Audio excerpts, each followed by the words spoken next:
in 2013, and it's the highlights. It's the race that they all want to win. The Monaco Grand Prix, the 60th World Championship Formula One Grand Prix around the streets of the Principality. From Sandovots up to Casino Square, back down into the harbour and Rascasse and Anthony Noakes, the final corner named after the man whose brainchild this was. What a race this could be.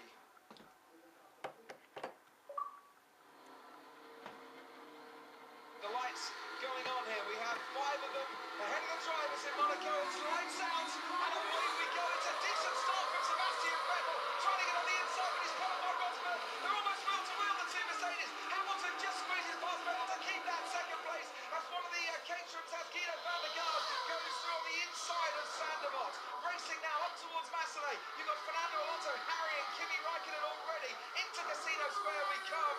Yellow flags are waving for an incident behind, but it's Nico Rosberg out in front. Sebastian Vettel looking up his brakes. Hamilton's got his covered into Mirabeau and down towards the Lowe's hairpin, and a real concertina here. Look at Jenson Button and Sergio Perez there, and Adrian Sutil has been passed by Button. Gets contact and loses part of his front wing, and Jean-Eric Vergne goes over it, and that's a case from Charles Pic, I think, with one of his front wheels missing. Yeah, the McLaren was side by side. I think Jenson probably got bounced into the barriers in Mirabeau. But Vettel knows that he must quickly get between those two Mercedes if he's going to do anything about their strategy this afternoon. We'll have debris still. The McLarens are hitting each other. It's like Bahrain all over again. Where's the sand? Sergio Perez going straight over the Nouvelle chicane as into the swimming pool we go now. Rosberg from Hamilton, and there's Sebastian Vettel right up the rear wing of Lewis Hamilton once again. Down towards Rascasse and almost to the end of the first lap, and Vettel just can't find a way past. Mark Webber holding fourth, Kimi Raikkonen behind him, then comes Fernando Alonso, and we now complete the first lap. Lewis Hamilton is being told what he needs to do on the radio. He's also being told to watch out for his slip, his tyre slip, around the exit of the swimming pool, so maybe that will slow him down a bit. That could be a safety car. Yeah. I said he was limping, Charles Pic, and that's an engine fire on the right-hand side of the car, and it needs a fire extinguisher. Thank you very much, Mr. Marshals.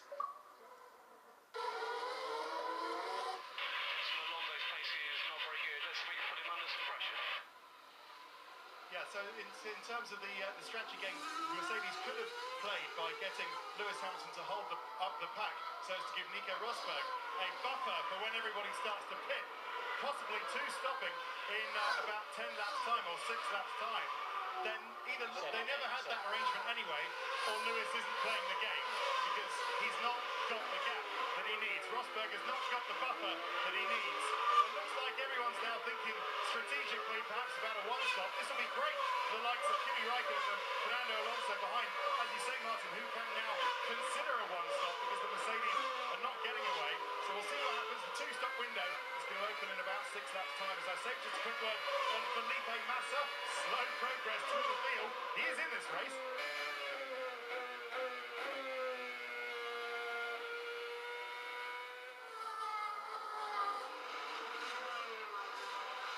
Meanwhile, at the rear are coming together between Pastor Maldonado and Jules Bianchi, and that's bits flying off the car. Yeah.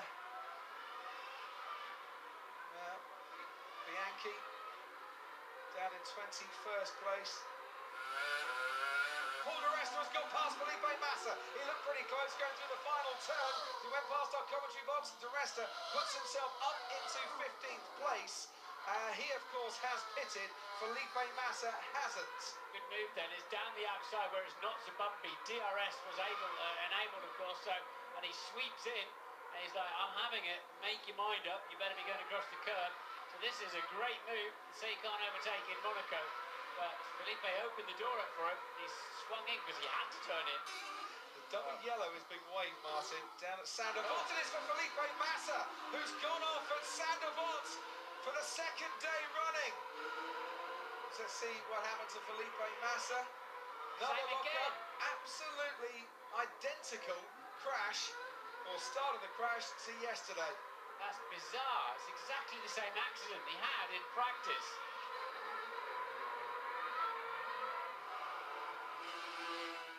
So the safety car's picked up picked up Vettel and Webber, and the two Mercedes at the moment are just coming through the tunnel. Rosberg and Hamilton. They'll pit for sure. Felipe Massa being attended to by the doctor. Second day running, he's had a very hefty impact into the barriers at Sander Botner. Physically, he's okay. This will be a free pit stop, I think, for Mercedes-Benz. Effectively, they can come in, pit, get back out. Then the safety car will have to wait to pick them up and release the Red Bulls. Ted. Yeah, that's. I think you're right, Martin. You do want to stop as soon as the safety car is called. I think this might work out really well. Unlucky for Sebastian Vettel that he was picked up precisely at the time when the safety car joined. So Red Bull will be kicking themselves. It's a bad bit of luck for them.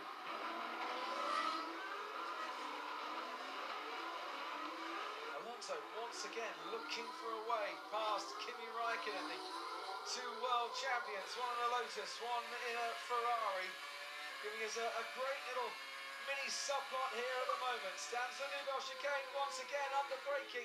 Raikkonen just locks up, bit of rubber comes off the tyres. Alonso will take that as an invitation that is possible. Hamilton once again on Mark Webber, tries to have a look into back, but there's no way through. Mark Webber, you're allowed to move once, and then you're allowed to go back to the racing line as long as the driver is not alongside you, where you've then got to give him at least a car's width. But and then there goes Lewis Hamilton on Mark Webber, into Rascasse they go. Hamilton just about squeezed out by Mark Webber without any contact whatsoever. He almost got up in the third place there. I said a couple of the GP2 drivers had tried that at Rascasse. Hamilton's obviously been watching this week. Yeah, there's a gap opens up as you take the very late apex, the second part of Rascasse, and Hamilton tried to force the mark in there. And brilliant driving from both of them. They've got a bit of curve, and then Webber sweeps across. I must say, forget it, you're not coming through there. But amazing there was no contact. And now goes Perez down the inside on Button. That was a proper move into the Nouvelle chicane, and there's no way Jenson Button can complain about that. Sergio Perez up into 7th place now. Oh, that was good. Now let's have a look at this, like a cat on an unsuspecting mouse. There goes Sergio Perez pouncing. Bianchi. That's Bianchi, yeah. Who's lost most of his front wing and is now wedged. Somehow still hanging on, but he's had a little bit of a moment. Out of the Nouvelle chicane. You see Chilton now. Oh, goodness. That was with Maldonado, who has gone straight on at to back. That'll be, surely that's a safety car. And we got somebody else in there and as that well. was Bianchi then going in to the barrier that had wrapped itself around the Williams, and we've got a red flag. The red flags are out because that barrier is going to need repairing. But Chilton and Maldonado's coming together saw Maldonado launched into the air, thankfully landing down on the tarmac before he hit the barrier. And just a few moments ago on the team radio, Kimi Raikkonen giving his view of Sergio Perez's overtaking skills as there goes Adrian Sutil down the inside at the nose hairpin. Fabulous move on Fernando Alonso. Big grin on the face of his girlfriend there, and Adrian Sutil is up into 7th place. There it is, the Marussia down there of Jules Bianchi. What an afternoon, what a weekend he's had. All a bit bad. And there's her Grand Prix, the doctor down there as you can see, and they've disabled DRS whilst that Marussia is there. Let's just see how it came to get there. So his DRS is open, seems wide open, isn't it? It's closed now. And there's a car ahead which might well be Daniel Ricciardo in the Toro Rosso. Confirmation that that is Ricciardo, and they've had a coming together, which is why Grosjean has lost another front wing. They've got any left for him this week. Let's see what happened. Into the Nouvelle chicane. Could have been nasty. Minus his rear wing. Yeah, it connected coming out of the chicane. There's his rear wing. So they'd already connected long before they got to the turning point. So yeah, a lot of debris on the track. Let's just see here. There's Grosjean behind Ricciardo. He's just launched himself over the rear. He worries me, that boy. It's a strange accident. trying to turn in while he's in the middle of the air to make sure the thing lands in the direction he wants to.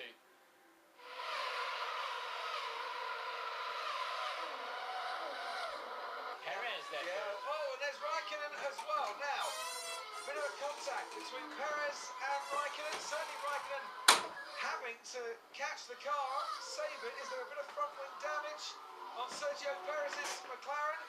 Adrian Sutil starting to get interested behind Perez, isn't he? Perez lost a lot of ground to Raikkonen in a hurry. We'll see in a couple of moments, I'm sure, what started that out, as Rosberg now 2.3 seconds ahead of Sebastian Vettel. Webber a second back, then comes Hamilton. Raikkonen and Perez. Raikkonen now 2.2 seconds behind Lewis Hamilton. Here he comes. We can see now on the run down to the chicane what happened. So Kimi's gone to turn in, and Perez is right in the wedge. Let's see, Kimi turns into the corner, so he's covered him off.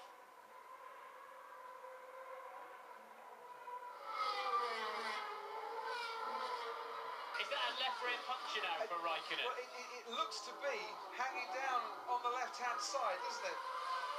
Certainly losing a bit of ground, Kimi Raikkonen. He's got a left rear puncture. He's got a big puncture, hasn't he? There's Adrian Sutil, Jenson Button and Fernando Alonso.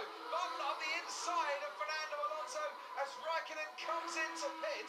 Jenson Button takes Alonso, moves up a couple of places because Raikkonen now has gone from 5th place down to about 15th.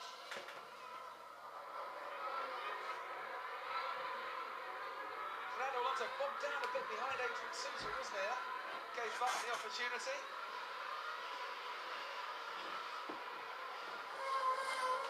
Well, Sutil's tapped him and Sergio Perez has gone wide at Raskas and almost taps his teammates as he rejoins the racing line once again. That's Fernando Alonso, I think, going into the pits, and Perez looks to be out.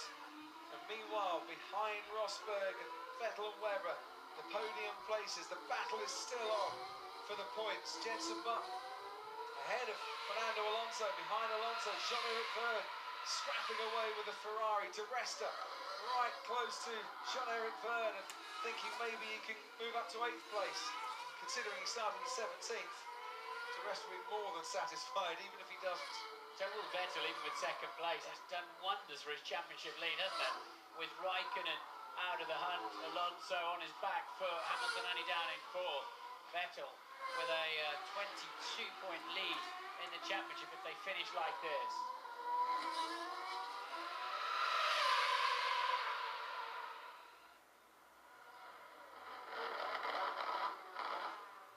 Sebastian, you know the score, don't take any risks.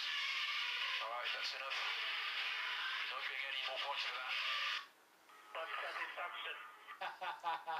Absolutely pointing out exactly what you said, Martin Brundle. Vettel gets the fastest lap, but Nico Rosberg, with one more corner to come, is going to get the win that they prize the most. His dad took it 30 years ago. In 2013, it's another Rosberg who wins in Monaco. From Keke to Nico, it's Rosberg on top.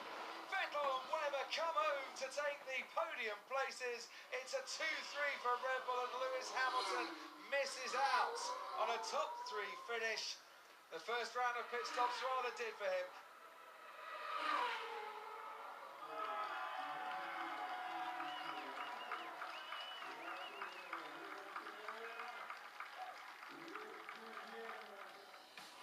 Terrific victory as far as Nico Rosberg is concerned. His first win since China of last year, and now the table looks like this. After 6 rounds, it's Sebastian Vettel leading the way by 22 from Kimi Raikkonen, who battled hard right at the end. 21 points, that is, in fact. Battled hard to get into the points, actually picked up a point, having to pit so late. He stays in 2nd. Then Fernando Alonso, Lewis Hamilton closed the gap a little bit on the top 3.